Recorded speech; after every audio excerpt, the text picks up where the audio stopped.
Let's go. Pierre handed in his notice this morning. This new security measure is freaking people out. They won't let him go. It's part of our contract. Having ultra-high security clearance means you have to go through a whole debriefing process. It takes months. Really? I had no idea. Read the fine print, man. Working for Abstergo has its benefits, but there's some drawbacks, too. Big ones. How'd the playtests go? No, Salut. Oh yeah, definitely. That's amazing. Oh. He's Madonna. What's with all these security notices I'm seeing lately? Just the standard message we use on occasion. Nothing to worry about. We've just had some issues around the office lately. Like server security issues? Because these notices seem pretty severe. Like draconian, actually. No, it's nothing to worry about, really. Walk with me and I'll explain.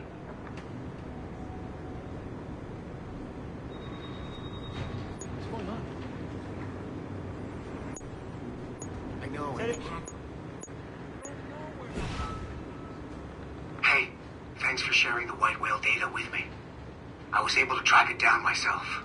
No problem, man. It's amazing, right? Yeah, I tracked it down as soon as I saw your message. Followed it for a while. Couldn't catch it, though.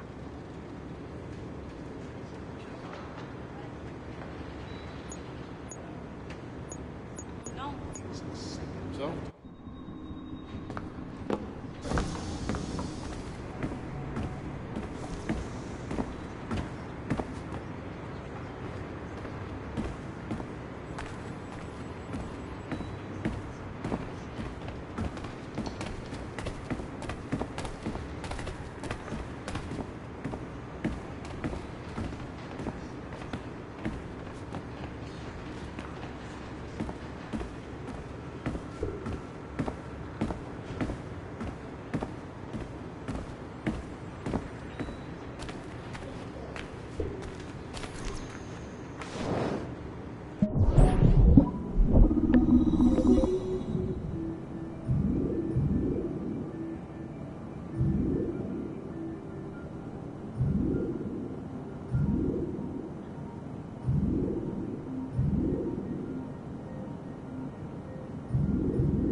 Surrogate Initiative, Test Session 32.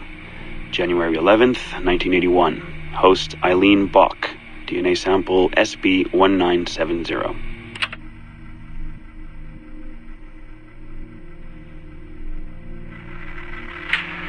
Miriam? Miriam, is that you? Are you in here? Bartle! Oh, thank God you're safe. You've been very sick. Bartle! How did they find you? Oh, Jesus. What would they do to you? Has they hurt you? That's all. I told them nothing. All they do every day is ask about you and that artifact. But I didn't tell them anything.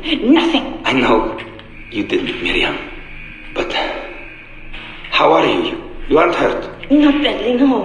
I'm fine. Good. We need to get the message out to Oscar. Somehow. We need to tell him where... Very interesting footage, Eileen. This is Germany, you said. World War II? Most of the memories I've been able to access come from a period where Miriam was imprisoned by Nazis in Cologne. Miriam. Is she still alive? No, she was my ex-husband's mother. She passed away about 5 years ago. Well, she was spirited. An impressive lady. Definitely. And the man, Bartle. He made reference to an artifact. Any idea what that is? My team is looking into that, but it's not our first priority. We still need... It is now. Really? You must have other recordings of this woman. Are there any other mentions of this artifact I should know about? Half a dozen or so, yes. What's this about? You have questions, I understand that. I don't have answers for you. Not right now, but I do have money. And if you get me those recordings and bring me any other artifact references you find, then I will triple your operating budget for as long as I can. Triple my budget? My God, what is this? 9 a.m. Monday morning, my office. We have a lot to discuss. But Lillian, I don't... Have a good weekend, Mrs. Bach. Fantastic work.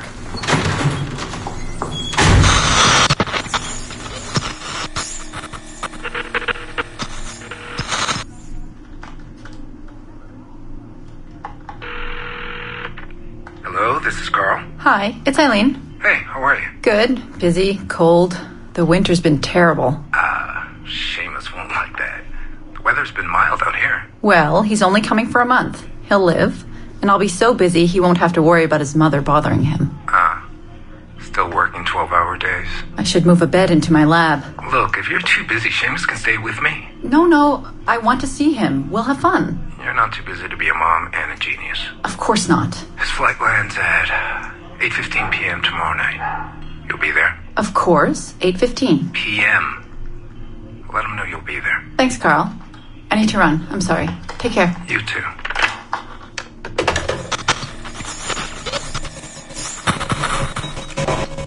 Eileen. Didn't see you come in. I'm not interrupting? No, it's fine. The subject is unconscious. He's traipsing around 18th century New Orleans right now, in the memories of a woman. That must feel odd. How long has he been under? 83 minutes. Whoa. It's average. What can I do for you? I just wanted to thank you for sending Lillian to see me. She came away very impressed. There. You see, all these bureaucrats need is a little glimpse of our secrets every so often. They like to feel like they're still in charge. Lillian is most definitely in charge. She just tripled my budget. Tripled? Christ, Eileen. You must have discovered who killed Kennedy. Well, she heard something on one of my tapes that interested her. Something about an artifact. Very vague, but it was enough. An artifact? What sort of artifact? Jesus, get him out of there! Get him out! Oh my God. It'll kill him! He's not decoupled! He's having a fucking seizure! Power down! Now! Heart rate 170! Power down! Now!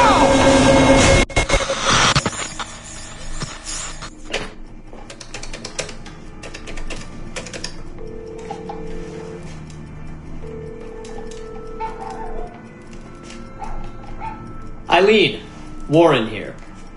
I was all ready to apologize for the late call, but you seem to be away. Maybe with your son. Listen. Since the unfortunate incident with Subject 1, there's been a lot of dire talk around the office about my Animus project. About shutting it down. About it being unsafe. Typical top brass bullshit. And if they shut me down, then your surrogate initiative goes away too. I'm sure you're already well aware of that. Well, let me be the first to reassure you. This will not happen. I will not let them take this from me. From us. I will not let one death, of an undiagnosed epileptic I should add, I will not let this destroy the decades of incredible research done by our predecessors, and the 5 years I've spent perfecting the Animus. There's still more work to be done, and countless rewards to be reaped. So I wanted you to be the first to know. I have decided to volunteer myself as my second subject. I am convinced that the Animus is perfectly safe, provided I stay within the boundaries of my own ancestral bloodline. Next week I plan to prove this by staying a full 4 hours in the Animus. I would be grateful if you and your team would monitor my progress. And after this necessary but ridiculous proof of concept, I give you my word that I will work closely with you to solve your outstanding problems. Your surrogate initiative is a bold idea, and I do believe it is the future of the Animus Project. But while we have the Animus itself, I do not want to waste precious opportunities to prove its safety. I'll see you in the office on Monday. Goodbye.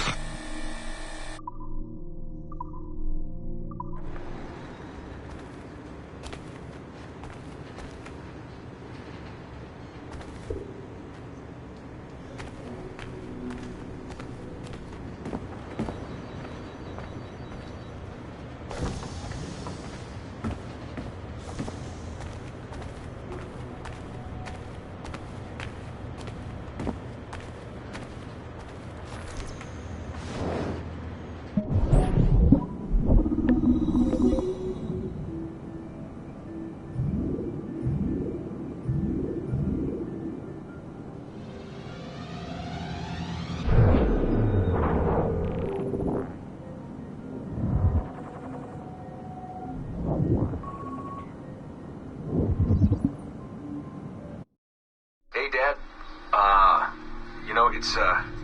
It's funny. I have this memory of you, one I keep coming back to, and I always think about it when I'm working or just before going to bed, because it sort of calms me, I guess. I was 14, I think, and you were trying to teach me how to walk with a light step. Remember that? How to be mindful of how much noise I made when I moved around. Simple stuff. Stuff I understand now, but back then, I gotta tell you, I thought you were just being an asshole. You told me you were gonna go up to your room and sit with your back to the door and read a book. And you wanted me to wait at least 15 minutes and then sneak up there and tap you on the shoulder without you knowing. I even remember the book you were reading at the time, the one by Captain Johnson. And you warned me that if you caught me, we'd have to start all over. Then you went upstairs. And I waited. I waited, and I waited, and I waited. I waited 4 hours before deciding to go up. And even then, it took me 20 minutes to get to the foot of the stairs. And another 30 to get up them. And then 10 to get down the hall, and there I was at the door and peeked into your room. And I was so hoping that you'd be asleep. But no, you were still reading, and I just about shit myself. But 10 minutes later, I was just 5 feet away from you. And that's when I remember setting my foot down. And you flinched. Ever so slightly. You flinched. I thought maybe I'd imagined it, but I knew you'd heard me. You didn't say anything. You just checked your watch, you reached for your drink, you took a sip, and then you kept reading. But I knew I'd failed. You didn't say anything. I didn't understand why. Then I lunged and tapped you on the shoulder, and you turned around, and oh, fantastic, you said, and you scooped me up, and you gave me a big hug, and I didn't say anything. But Dad, Dad, I was so pissed off.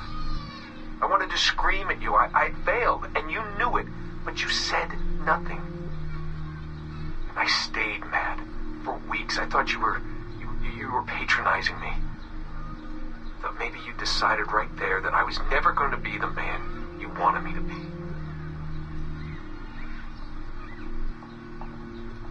But I realized just a few years ago that you checking your watch, that was the clue, wasn't it? You let me win because I had been so patient. And I guess that impressed you. You know, maybe at that moment you thought it might be better to be my dad instead of my mentor. I don't really know. Maybe for you they're one and the same. You know, either way, I'm happy to know that both my mentor and my dad are looking out for me that day.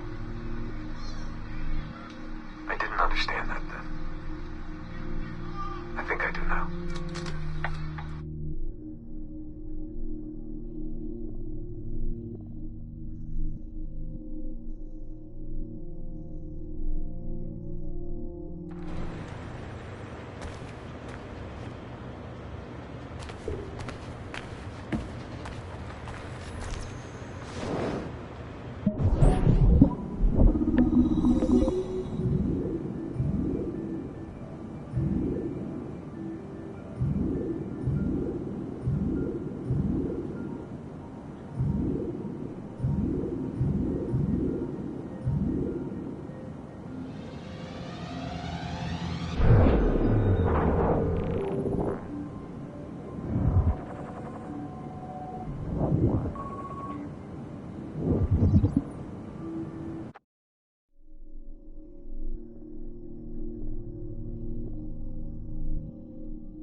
used this phone more than a few times to record anything. Hey, Dad. So, we're all here in New York at the motel. It's Queens, actually, in Astoria, near the NQ. Rebecca's off getting batteries for something. Sean's in his room doing whatever Sean does. And, you're out getting some food. Me? Well, I'm supposed to be getting ready to break into some offices in the financial district. Feels just like prepping for one of your old training drills, actually. 10 years go by, and then you show up, and it's like I was never gone, and we're right back to the ball busting and the conspiracies and the paranoia. Only this time, I believe you. I believe every word. You know, I don't even think you know the half of it. I don't think you know how much I've seen. How much I've learned in just a few weeks. Everything, really. I feel like I've lived 1,000 years, or 10,000, maybe. It's impossible to explain. But when you see that much of the world through the eyes of so many, you can't help but be sad. And to see all these incredible, intelligent people fight the same battles, make the same mistakes over and over again. Because culture and knowledge and history, these things, they aren't passed on through our genes. Every kid on Earth needs to relearn the basics. How to live, how to survive, how to stand up for what's right. So much is lost in the transfer. So much is added every generation. It's a shame. I mean, over and over, everything must be learned again.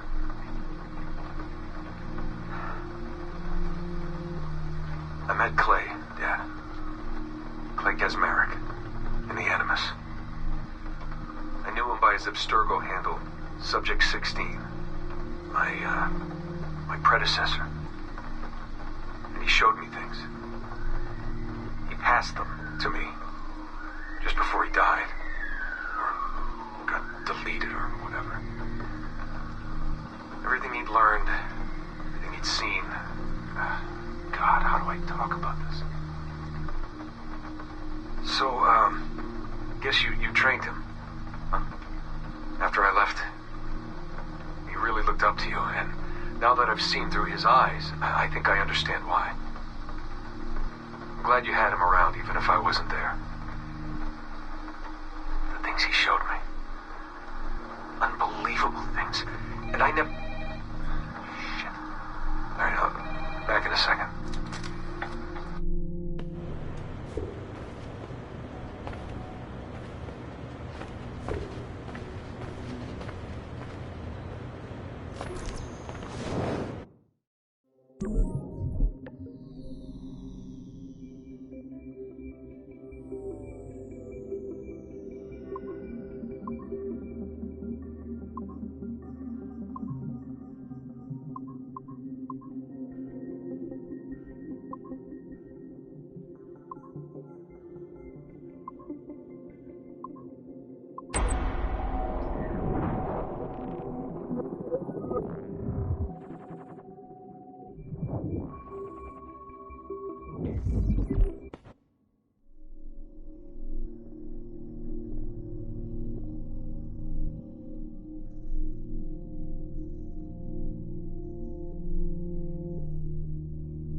Initial reports gave us hope that Enzio Auditore would serve as an ideal candidate for future Abstergo projects.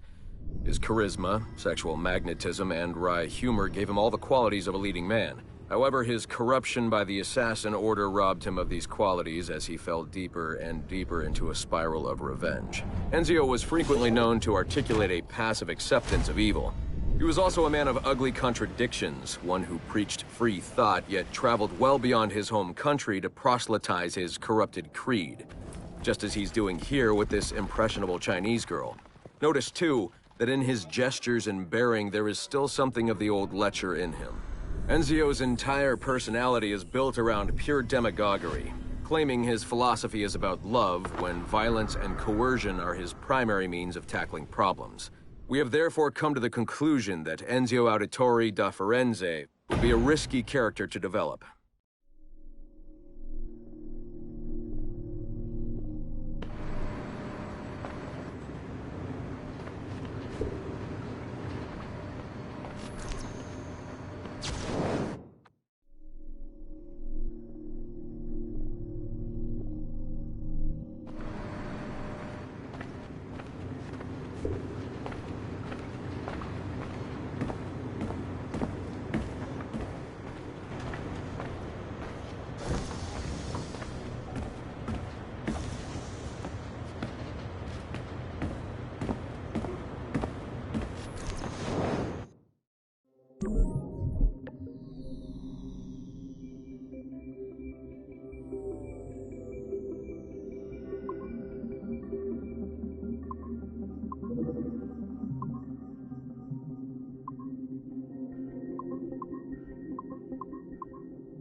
I have now resumed the practice of dressing as a man, and have put off my woman's dress. Why did you take it? Who made you take it? I took it of my own free will, with no constraint. I prefer a man's dress to a woman's. You made an oath, Jeanne. You swore to never again dress as a man.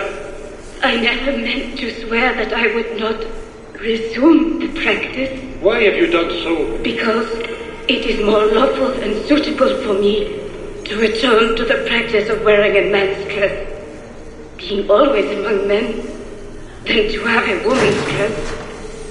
I have resumed it because the promise made to me has not been. How is he? Our three, doing well. Are we still in 18th century Hungary? No. His connection is so stable, he's jumped between a few ancestors today. We're in 15th century France now. Turns out he's related to one of Joan of Arc's executioners. Surprise.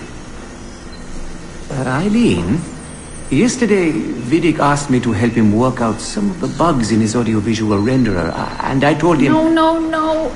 Come on, Satish, not you. It wouldn't be permanent. A few months at most. Months?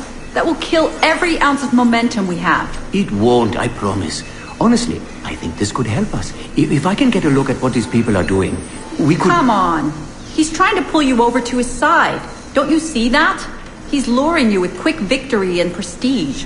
That's not what this is about, honestly. I need to get back to work. Eileen, I'm sorry. Do what you must. I'll survive.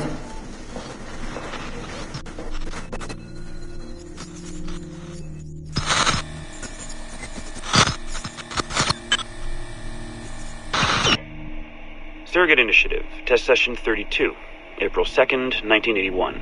Host Eileen Bach. DNA sample SB1970. Miriam, are you awake? What? Miriam, they're coming for me. Oh, is it guards? I see them from my window, amassing in the courtyard. My time is up. Basil, don't say this. You don't know that. Forgive me for this, Miriam. But I must tell you something. The artifact. We have it. But only Oscar and I know its location. Don't tell me. They will release you. Your family has connections. You must take the artifact and bring it to the assassins in Paris. Please don't. I don't want to know. It's safer if I don't. Hush now. If I die, knowledge of its location dies with me. You must bring it to the assassins. Assassins? I don't understand. The spire of St. Petrus. No, I don't want to hear. Cell 7!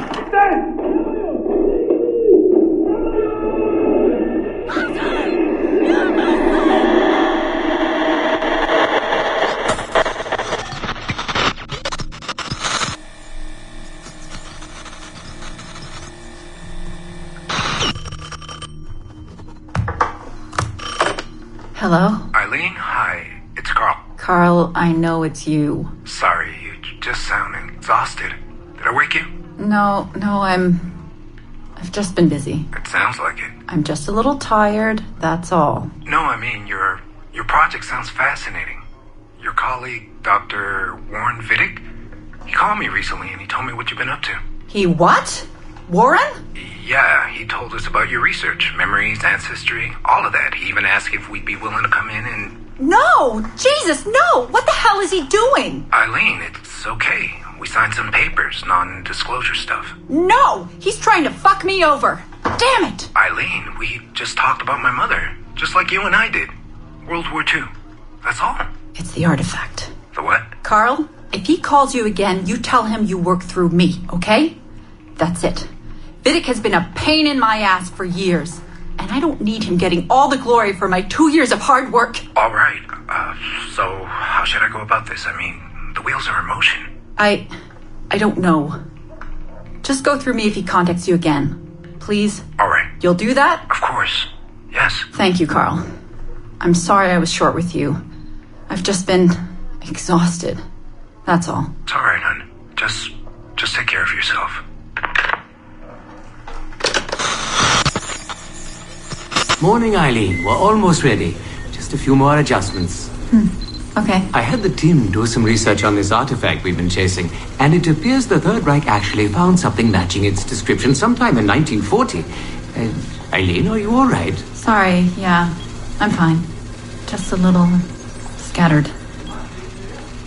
Vidic called my ex-husband last night.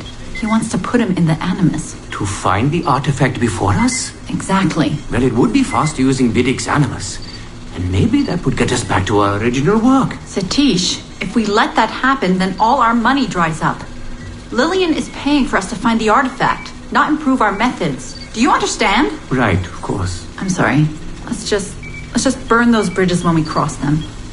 Are we ready? Yes, just a few more adjustments and you're in.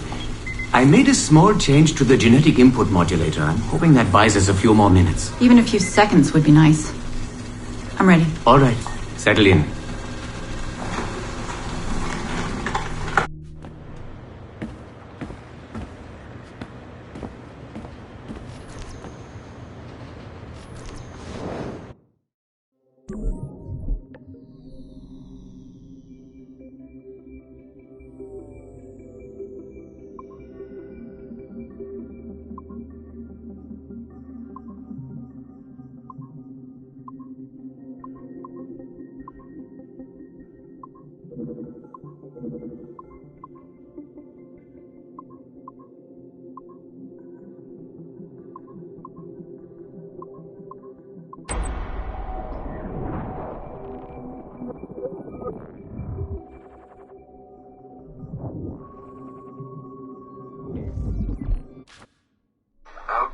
It's been a few weeks since the last recording.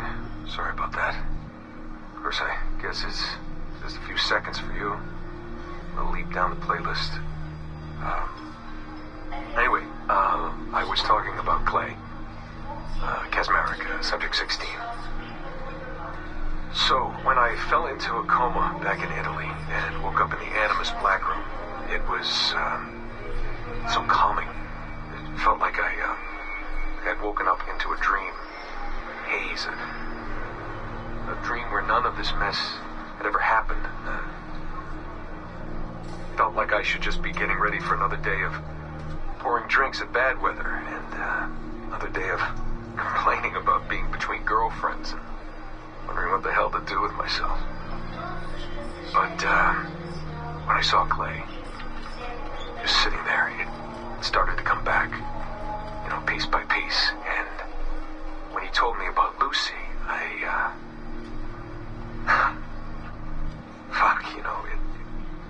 it hurt. Realizing that I killed her without thinking or feeling anything. Not at the time, anyway. Well, then things just kept piling on. There were more memories of Ezio and Altair and the first civilization. And then, right before he vanished, Clay passed on his memories to me. He showed me everything he had seen and lived through, and it was brief, but overwhelming. Not really sure how to explain. He saw glimpses of Adam and Eve and their escape from slavery. He saw the beginning and the end of the war between the first Civ and humans. He saw Minerva, Juno, and Tinia trying to work out their calculations. At least that's what they called them. They had these tools, these powerful machines that could predict possible futures. Not what was going to happen, but what could happen. Probabilities. And, well, they spent a lot of energy trying to figure out what was the most likely scenario for the future. Theirs and ours. And in the end, I guess they figured I was their most likely candidate. Some guy named Desmond living at the beginning of the 21st century of the Common Era. But which Desmond was the right one? Because, you see, probability is a weird thing. It can branch out in so many ways. Which version of me did they need? Was it the Desmond who got married early and had a son? One who stayed single in New York? Or was it the Desmond who moved to San Francisco to be a waiter? Maybe it was the Desmond who worked at an auto body shop in Chicago, or maybe it was the me who never ran away from his parents in the first place. First Civ had countless variations to choose from, but in the end, the lucky one was me. I'm the Desmond their best calculations spit out. I'm the Desmond they left their messages for, and I guess I have to live with that honor. What an honor. Pretty tired. There'll be more later. Ciao.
Our researchers looked into the life of Altair Ibn Lahad, hoping to find a biography that might serve as a positive role model for Abstergo's global outreach programs.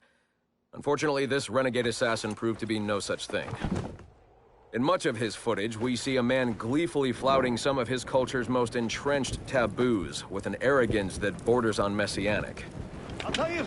No! This is not our way! To burn a man's body is forbidden! Many of our researchers felt that the arguments articulated by Altair's rival, a man known as Abbas, were clearer and more cogent than any we heard from Altair. I recently put in a request that more effort be dedicated to locating one of Abbas's descendants, if any exist. It's clear to us that Altair's transgressions were the primary motivation behind the ultimate dissolution of his despicable order by the middle of the 13th century. We therefore strongly recommend a pass on this property, in favor of a more agreeable and inspiring figure from this era.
One end of the building and 5 at the other. Elevator.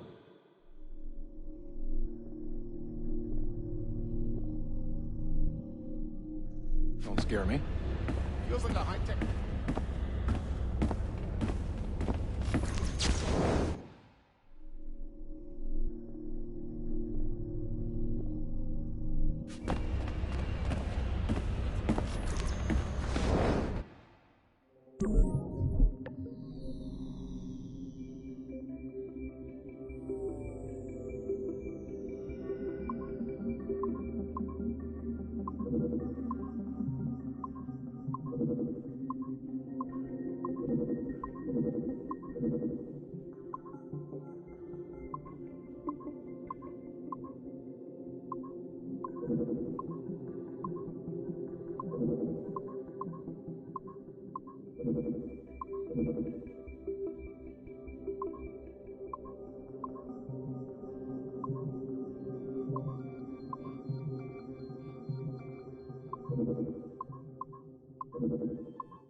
We are attempting to synchronize the DDS system. This will only take a moment. We are almost there. The DDS is now in sync. Thank you for your patience. We hope you enjoy your experience. Rudolf II invited many notable figures to his court, making Prague the center of European culture. Among them were Englishman Edward Kelly and his stepdaughter, Elizabeth Jane Weston. Observe her and report any alleged collusion.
Visa runs out here. You American?